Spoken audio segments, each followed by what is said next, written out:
जब से भारत में फिर से अब 18वीं लोकसभा के चुनाव के बाद आर्यों की सरकार बनी है, तो इन आर्यों की सरकार ने यहाँ के लोगों को बहकाने भड़काने का काम चालू कर दिया है। ये देशद्रोही काम कर रहे हैं। ये स्वयं अपनी पार्टियों के माध्यम से कर रहे हैं और अपने समाज के अंदर जो धार्मिक ठेकेदार हैं उनके माध्यम से कर रहे हैं, और जो सामाजिक संस्थान हैं उनमें अपने जो कट्टरपंथी लोगों को बैठा करके कर रहे हैं। जैसे कि जो ही लोकसभा का चुनाव डिक्लेयर हुआ उसी दिन यहाँ पर नीट का भी रिजल्ट डिक्लेयर कर दिया गया, ताकि जो ये इन्होंने नीट के एग्ज़ाम में जो धांधलेबाजी की थी, जो अंकों की जो चोरी की थी, और जो बहुजन समाज के जो मेहनतकश विद्यार्थी जो लोग हैं उनको इन्होंने किस तरह से पछाड़ दिया था, और उस बात को दबाने के लिए रिज़ल्ट के साथ जो इलेक्शन का जो रिज़ल्ट है और नीट का जो रिज़ल्ट है उसको साथ साथ इन्होंने किया। और जो इस तरह का जो घिनौना काम जो है ये उसी टाइम से कर रहे हैं। जैसे कि ये जो ही इन्होंने ईवीएम के ऊपर फैसला दिया कि इस देश के अंदर जो है बैलेट से चुनाव नहीं होगा, जबकि पूरी दुनिया में ही बैलेट से चुनाव हो रहे हैं, और इन्होंने बैलेट से चुनाव करा करके फिर इस देश के अंदर उसी बात को दबाने के लिए, जैसे भारत के अंदर आंदोलन खड़ा हुआ था, पूरे देश के अंदर ईवीएम के खिलाफ में लोग हो गए थे, और इन्होंने फिर धांधलेबाजी करके मैनिपुलेशन करके हेरा फेरी करके उस मामले को दबाया, और उसको दबाने के बाद में फिर ये सांप्रदायिक जो मुद्दे हैं हर रोज़ उठा रहे हैं, ये सुप्रीम कोर्ट के माध्यम से और अपनी सरकार के माध्यम से। तो सुप्रीम कोर्ट तब से लेकर के आज तक एक के बाद एक निर्णय ऐसे दिया जा रहा है जैसे कि नहीं उसने जो ईवीएम को चालू रखने का निर्णय दिया, उसने नीट की जो दोबारा से एग्ज़ाम नहीं होने का निर्णय दिया, जबकि यहाँ के जो सारे स्टूडेंट चाहते हैं कि भारत के अंदर जो है यहाँ पर जो नीट के एग्ज़ाम में जो गड़बड़ियाँ हो रही हैं, जो नीट यूजी के एग्ज़ाम में धांधलेबाजी हुई बंद हुई और दोबारा से नीट का एग्ज़ाम हुए, तो इन्होंने फिर से लोगों को लाचार और मजबूर करके उनको चुप करा दिया है। और उसके बाद में इन्होंने जो है यहाँ पर हिंदू मुस्लिम लोगों को भड़का, यहाँ के आम लोगों के बीच में हिंदू मुस्लिम की बात को करने के लिए इन्होंने कहा कि भाई जो मुस्लिम जो दुकानदार हैं वो पटियां लगाएंगे कि हम नॉन वेज बेचने वाले हैं, वेज नॉन वेज के चक्कर में उलझा करके यहाँ पर फिर लोगों को यहाँ पर जो है विकास के काम से रोका, और इन्होंने सांप्रदायिकता की तरफ ये लोग इन्होंने इसको धकेला। और उसके बाद में इन्होंने जो है शेड्यूल कास्ट में कैटेगराइजेशन का मुद्दा लेकर के आए। इससे पहले ये जो लोग हैं यहाँ पर डॉक्टर अंबेडकर की मूर्ति को संसद से इन्होंने हटाने का काम किया, और फिर उसके बाद में शेड्यूल कास्ट के मुद्दे को जो लेकर के आए कि इसके अंदर कैटेगराइजेशन किया जाए, शेड्यूल कास्ट की रिजर्वेशन को कैटेगरियों में बांटा जाए। इस तरह से लोगों को भ्रमित करने का ये लोग देशद्रोही लोग काम कर रहे हैं, क्योंकि ये विकास की बजाय विनाश की तरफ लेकर के जा रहे हैं। और उसके बाद में अब ये वक्फ बोर्ड की लैंड के इशू को संसद के अंदर लेकर के आए, उस शेड्यूल कास्ट के कैटेगराइजेशन के मुद्दे को दबाने के लिए ये इस तरह का मुद्दा लेकर के आए हैं। क्यों नहीं ये लेकर के आते कि भाई मुस्लिम लोगों को भी रिजर्वेशन दिया जाए, क्योंकि मुस्लिम लोगों को रिजर्वेशन नहीं देना बराबरी के अधिकार के खिलाफ में है। धर्म के आधार पर किसी के साथ भेदभाव करना ये मनवादियों की फितरत रही है, और मनवादी जो लोग हैं, लुटेरे जो लोग हैं, उनको नंगा करने के लिए मुस्लिम जो लीडर है वो आगे नहीं आ रहे। मुस्लिम लीडर जो हैं वो इस बात की तो चिंता करते हैं कि भाई उन्होंने नमाज कहाँ पढ़ना है, सड़क पे पढ़ना है, कहाँ पढ़ना, लेकिन वो इस चीज़ की चिंता नहीं करते हैं कि इस देश के अंदर मुस्लिम लोगों की संख्या है। इस देश के अंदर मुस्लिम लोगों की 1992 ईस्वी में यहाँ पर जब मंडल कमीशन की जब रिपोर्ट आई थी तो 1952 ईस्वी के हिसाब से उनकी संख्या 10% थी, जो कि 85% जो बहुजन समाज की जो संख्या है उसका एक अभिन्न अंग है। तो उसके हिसाब से, और आज उनकी संख्या बहुत ज़्यादा बढ़ गई है, उसके आधार पर उनकी रिजर्वेशन कहाँ है, उनको नौकरियों में भागीदारी कहाँ है, और उनकी जो एकेडमिक जो एजुकेशन वो कहाँ है। वो नमाज की तो बात करते हैं, लेकिन अपने जो बराबरी का जो हक है उनका, उनकी संख्या के आधार पर जो रिजर्वेशन है वो कहाँ है। उनको धर्म के आधार पर मत दो, लेकिन संख्या के आधार पर आपको देना पड़ेगा। और यहाँ पर मनवादी जो लोग हैं, मनवादी जो बेहुदे मीडियाई जो लोग हैं, वो माननीय कांशीराम जी के का जो नारा है कि जिसकी जितनी संख्या भारी उसकी उतनी हिस्सेदारी को तोड़ मरोड़ के पेश करते हैं। वो कहते हैं जिसकी जितनी हिस्सेदारी उतनी उसकी भागीदारी, इस तरह से वो उसको मिसलीड करते हैं। और यहाँ के जो सुप्रीम कोर्ट ने तो अभी हद ही कर दी है, उसने ये बोला है कि भाई यहाँ पर संख्या के आधार पर हिस्सा नहीं मिलेगा, यहाँ पर गरीबी के आधार पर हिस्सा मिलेगा। और ये जो गरीबी है ये देखा जाएगा कि किसी जो कैटेगरी के अंदर जो गरीब और अमीर लोग हो गए हैं, लेकिन उन बेहुदों के पास, उन इलिटरेट गंवारों के पास में ये आंकड़े नहीं है, डाटा नहीं है, ये सेंसस नहीं है। कास्ट सेंसस उन्होंने आज़ादी के बाद में करा के नहीं रखा और उनके पास में कोई डाटा नहीं है, कोई सर्वे नहीं है। उसके बावजूद ये बेहुदा फैसला दिया।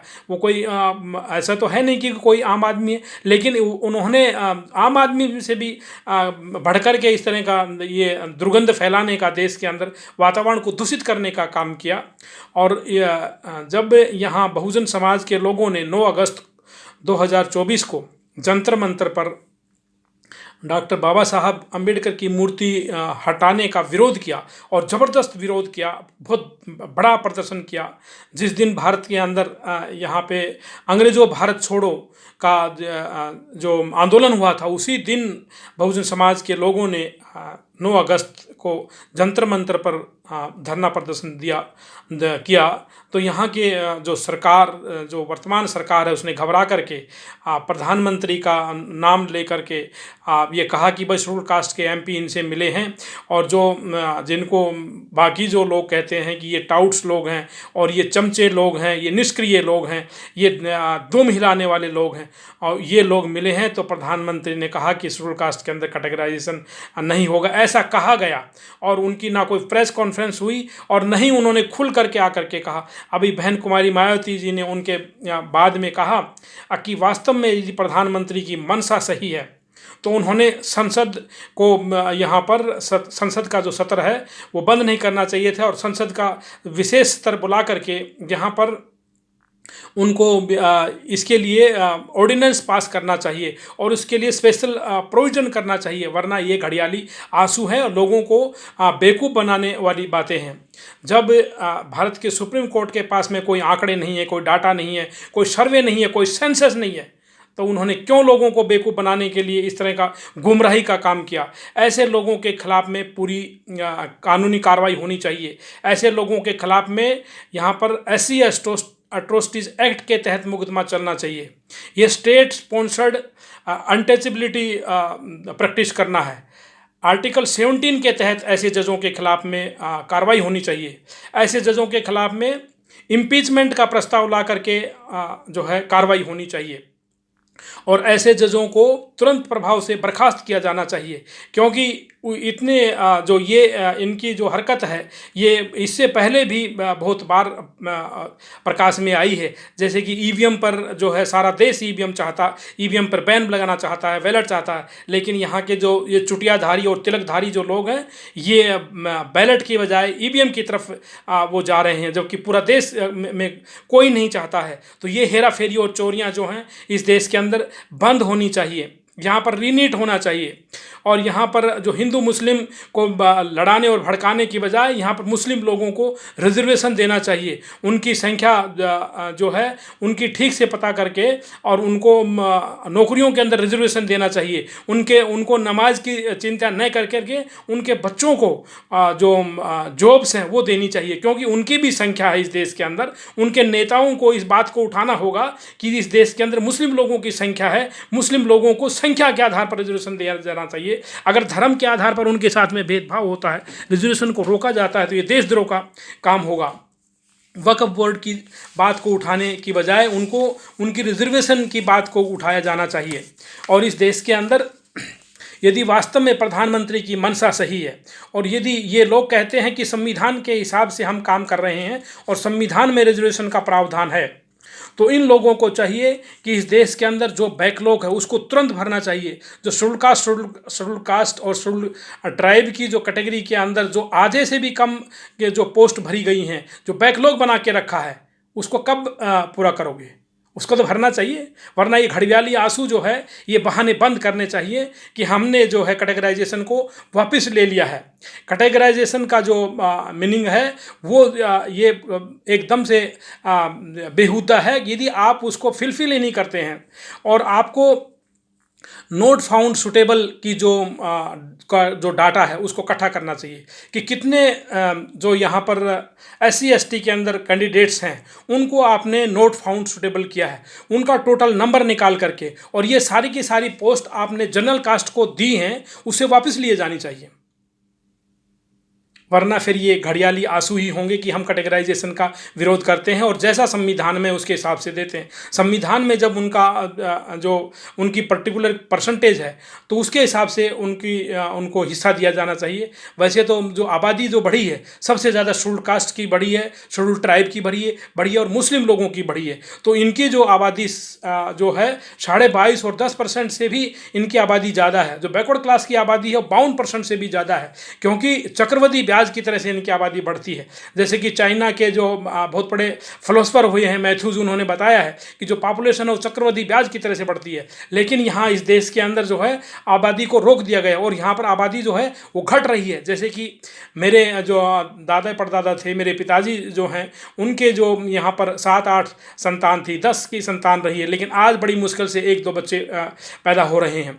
और बहुत सारे लोग तो शादियाँ भी नहीं कर रहे, इसलिए भारत की आबादी जो है वो घट रही है। इसका भी मतलब कि सेंसस होना चाहिए। 2021 का जो सेंसस है वो होना चाहिए, कास्ट सेंसस होना चाहिए, ताकि आपके पास में डाटा आए, आपके पास में यहाँ पर जो है दूसरी जो चीज़ें आए, जिससे कि आप जो है जो रिजर्वेशन का जो सही जो बेनिफिट है वो आप यहाँ पर निकाल सकें।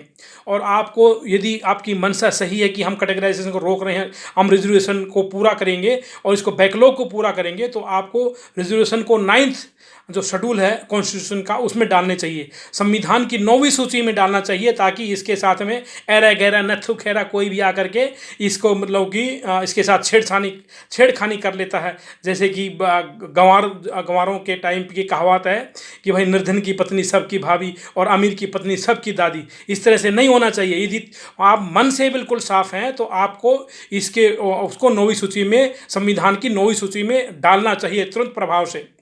और आपको जो रिजर्वेशन को है प्रमोशन में भी देना चाहिए। वरना यहाँ पर जो चंद चुटकी भर जो चुटियाधारी और जो तिलकधारी जो लोग हैं सारे डिपार्टमेंट्स के अंदर बैठे हुए हैं, वो प्रमोशन में रिजर्वेशन को रोक रहे हैं। बाकी सब लोगों को 85% को आप प्रमोशन में रिजर्वेशन 0 दे रहे हैं। आप 0 रिजर्वेशन दे रहे हैं प्रमोशन के अंदर, और ये आज तक मतलब कि नहीं हुआ, 76 साल की आज़ादी के बाद नहीं हुआ। यदि आपकी मंशा सही है कि आप समझते हैं कि कैटेगराइजेशन गलत है, इसके अंदर क्रीमी लेन लाना गलत है, यदि वास्तव में आप अपने मन में सच्चे हैं तो आप लोगों को प्रमोशन में भी रिजर्वेशन देनी चाहिए। जिनकी जितनी संख्या है उसके हिसाब से प्रमोशन में रिजर्वेशन देनी चाहिए। चाहे ये इशू बैकवर्ड क्लास का है, शेड्यूल कास्ट का है, शेड्यूल ट्राइब्स का है, मुस्लिम्स का है, क्योंकि वही इस देश के अंदर इस देश की जो डेमोक्रेसी को बनाते हैं। जो न्यूमेरिकल जो पार्ट है वही डेमोक्रेसी का एक कॉन्स्टिट्यूएंट है, उसको हिसाब में रख के आपको करना चाहिए। और आपको इस देश के अंदर बैलेट से चुनाव कराना चाहिए। ईवीएम से जो चुनावों के अंदर हेराफेरी होती है, चोरी होती है, बंद हो जानी चाहिए। जैसे कि अभी अखिलेश जी समाजवादी पार्टी के जो अध्यक्ष हैं वो कह रहे हैं कि भाई हम 37 सीटें जीते हैं और हम जीते तो हम ईवीएम से हैं, लेकिन हमें पता है कि 100% चोरी होती है। अब वो कहीं दिखाई नहीं देते हैं, वो भी रिजर्वेशन पर भी दिखाई नहीं देते हैं। तो ये जो दोगले चरित्र के जो लोग हैं और ये सांपनाथ और नागनाथ के पक्ष में जाते हुए दिखाई देते हैं, ऐसे लोगों से थोड़ा सावधान रहने की ज़रूरत है। वरना उनसे भी पूछना चाहिए कि भाई कैटेगरी A कैटेगरी B तो बाद में बनेगी, पहले आप बैकलॉग तो पूरा करो।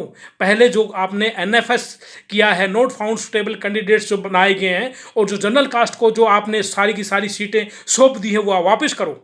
और वापस करने के बाद में इनको जो है जिनकी जो सीटें थी उनको दी जानी चाहिए। वरना सब ये बेकार की बातें हैं। और वास्तव में यदि आप क्रीमी लेयर लागू करना चाहते हैं तो आप छोड़ दीजिए कास्ट रिजर्वेशन को, आप पूरे देश को ही केवल हैव्स एंड हैव नोट्स के अंदर डिवाइड कर दो।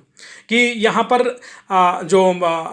एक संख्या निश्चित कर दो कि 10 करोड़ से ऊपर वाले और 10 करोड़ से नीचे वाले दो लोगों की कैटेगरी ए बना दो। 10 करोड़ से नीचे की एक सीमा रख दो और 10 करोड़ से ऊपर की एक सीमा रख दो कि जो 10 करोड़ से ऊपर वाली सीमा के जो लोग हैं वो कैटेगरी बी में आएंगे, 10 करोड़ से नीचे वाले जो लोग हैं वो इस कैटेगरी ए में आएंगे। और पूरे देश के अंदर ही मतलब कि आप ऐसा कर दो, हैव्स और हैव नोट्स का यहाँ पर एक जो है लेयर बन जाएगी। आप मतलब कि शेड्यूल कास्ट के अंदर 3 लाख की कंडीशन रखते हैं, बैकवर्ड क्लास के अंदर आप 8 लाख की कंडीशन रखते हैं कि भाई शेड्यूल कास्ट के अंदर किसी के पास 3 लाख रुपए हो गए तो वो अमीर बन गया।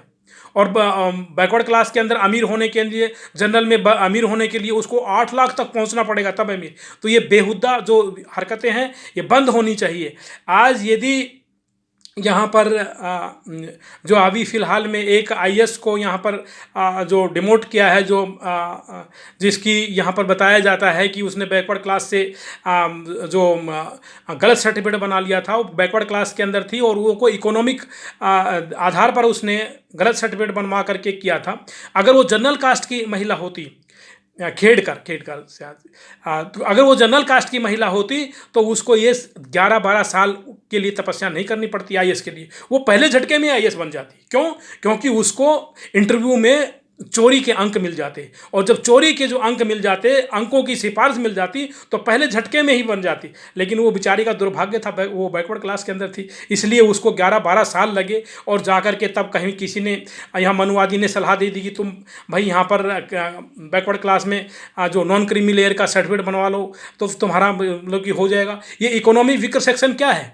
जब यहाँ पर हम देखते थे कि जब हम वहाँ रोहतक मेडिकल कॉलेज के अंदर जब पढ़ाई करते थे, हम देखते थे कि जो शेड्यूल कास्ट के जो लोग हैं उनसे आज से कोई 20-25 साल पहले जो शेड्यूल कास्ट के साथ में जो लोग यहाँ पर इकोनॉमिक वीकर सेक्शन से आते थे, वो गाड़ी में बैठ करके आते थे, वो मारुति गाड़ी में, दूसरी गाड़ियों में बैठ करके आते थे और सर्टिफिकेट इकोनॉमिक वीकर सेक्शन का ले रहे थे। ये इकोनॉमिक वीकर सेक्शन का एक फ्रॉड जो रिजर्वेशन है, इसको ऊपर कुछ कार्रवाई होनी चाहिए थी। लेकिन आप लोगों ने कहाँ किया? आप लोगों ने वहाँ कर दिया, क्या कहते हैं, शेड्यूल कास्ट के अंदर कैटेगराइजेशन का काम किया।